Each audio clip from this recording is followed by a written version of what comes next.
It is time, ladies and gentlemen. It is time. 2023 Stanley Cup playoffs are here. So let's go ahead and break it down. So last night the Minnesota Wild officially found out who they will be playing in the 2023 Stanley Cup playoffs round 1. And the round 1 matchup is the Dallas Stars. Officially the Dallas Stars. I had a feeling we were probably going to play Dallas. Just judging by how much of a heater Colorado was on at the end of the year and stuff like that. So, off to Dallas. So let's go break it down. So the Minnesota Wild this year against the Dallas Stars had an okay record.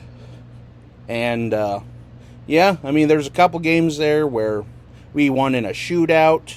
Once down there and once up in St. Paul. We got our cheeks clapped in another matchup on national television during our slump and stuff like that. So, all in all, this should be a pretty even matchup. And, it's a central opponent, Anytime you play the same opponent that you've seen in the regular season 3 or 4 separate times normally, and then you go against a 7-game series, it's going to be fun. It's going to be interesting, and it can get heated. I can't wait. So the matchups that kind of scare me the most with Dallas, we'll start off with Dallas here, is they've got some really solid pieces. Really solid pieces. Jason Robertson is a borderline stud already. He finished second to the Calder voting, only behind the main man, Kirill the Thrill, here a couple years ago. So, he's the real deal. Rope Hintz is another guy you can't rest on. Jamie Benn has had a resurgence this year. Tyler Seguin is finally healthy enough to contribute at a high level.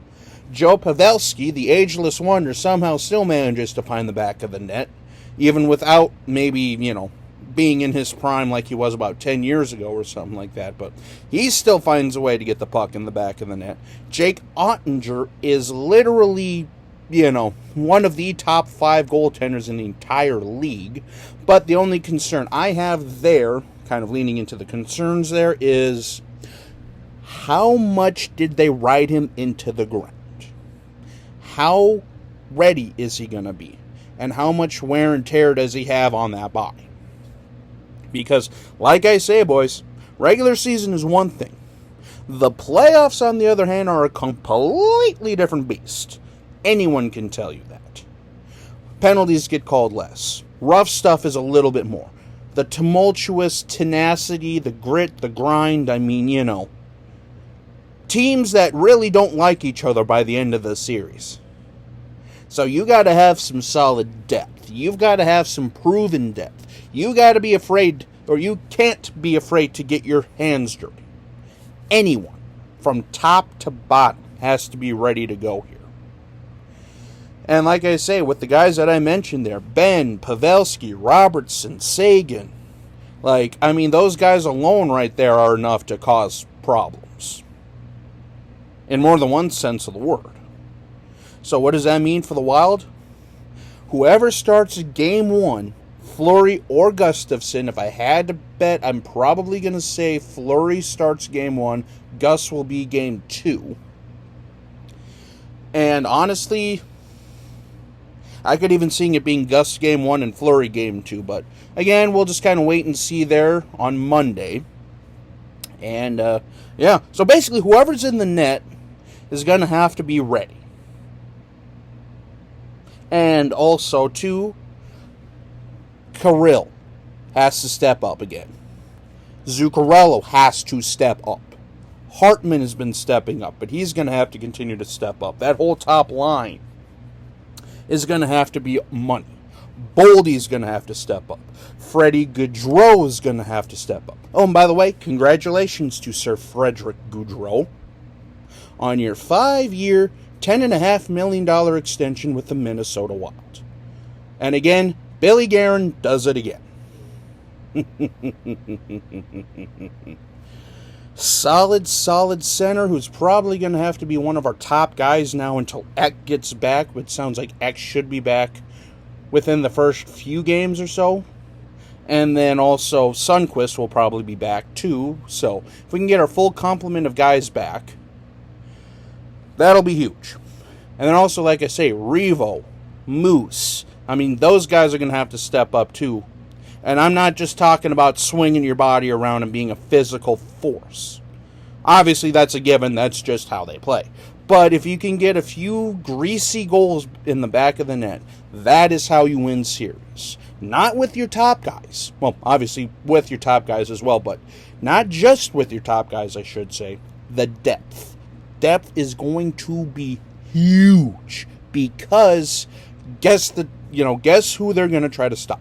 Kaprizov, Boldy, Zuccarello even. Hartman has been on fire, as I've mentioned. So, yeah, there's going to be honing in mainly on Kaprizov and Boldy. And plus, like I say, they know Zuccarello, too, because he actually played with the Stars for a year or two. So, I mean, yeah.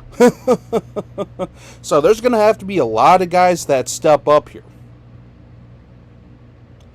Will it be easy? No. Will it be fun? Probably, and also very, very, very, very, anxiety-inducing, but such is life of a Minnesota sports fan.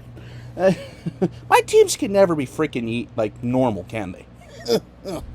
Sweet Jesus. Anyway, I feel like that could be like on insurance policies, just being a Minnesota sports fan, will be like cruel and unusual punishment or liability insurance. Or anyway, like I said, I can make a different video on that here, but yeah.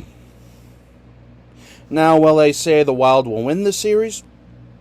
Talk to me after Game 2. Just because, well, mainly Games 1 and 2, I'll probably be at work the tail end, so I'll probably have to do, shorts and all that stuff, give my initial reaction, followed by the full-blown reaction the following morning. But you best believe you'll see a reaction from me raw and unedited, because I love playoffs, baby. But I also hate them, too, from just how anxiety-inducing and all that stuff. But man, oh man, baby. We're finally here. We're finally at the playoffs. Now, prediction, call me crazy here, but I could see the Wild actually winning it in 6. But I could also see Dallas winning it in 6. So, I don't know.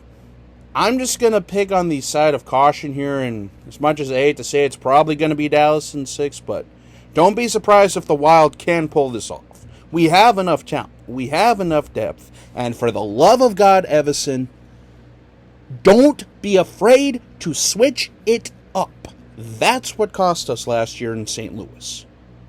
Kept rolling everything the same, like nothing was wrong.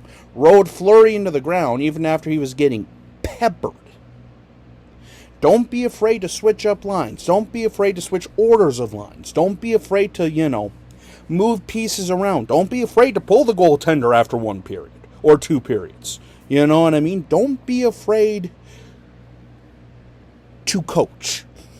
And I think that's what cost him last year. And if he does adjustments when they're needed, I like our chances. If not, we're going to be ousted by Game 5, and then we're going to be right back here in about a week and a half wondering what the hell happened and where to go from here. Because, like I say, I understand, the team isn't the same team as it was last year here, but in my opinion, this team might be better just because we're more built for the physical grind and stuff like that. We're used to playing pretty much every type of game, from those dirty, greasy games to, speed-oriented games and stuff like that. But again, it's all going to come down to coaching, because in my opinion, these teams are very evenly matched. Very evenly matched. As, was stated during the regular season here. But yeah, here we go, baby. Playoffs. Let's do the damn thing, Wild. Let's get out of the first round. Go from there. Fuck it, let's make a run. Let's make a freaking run. Let's go Wild.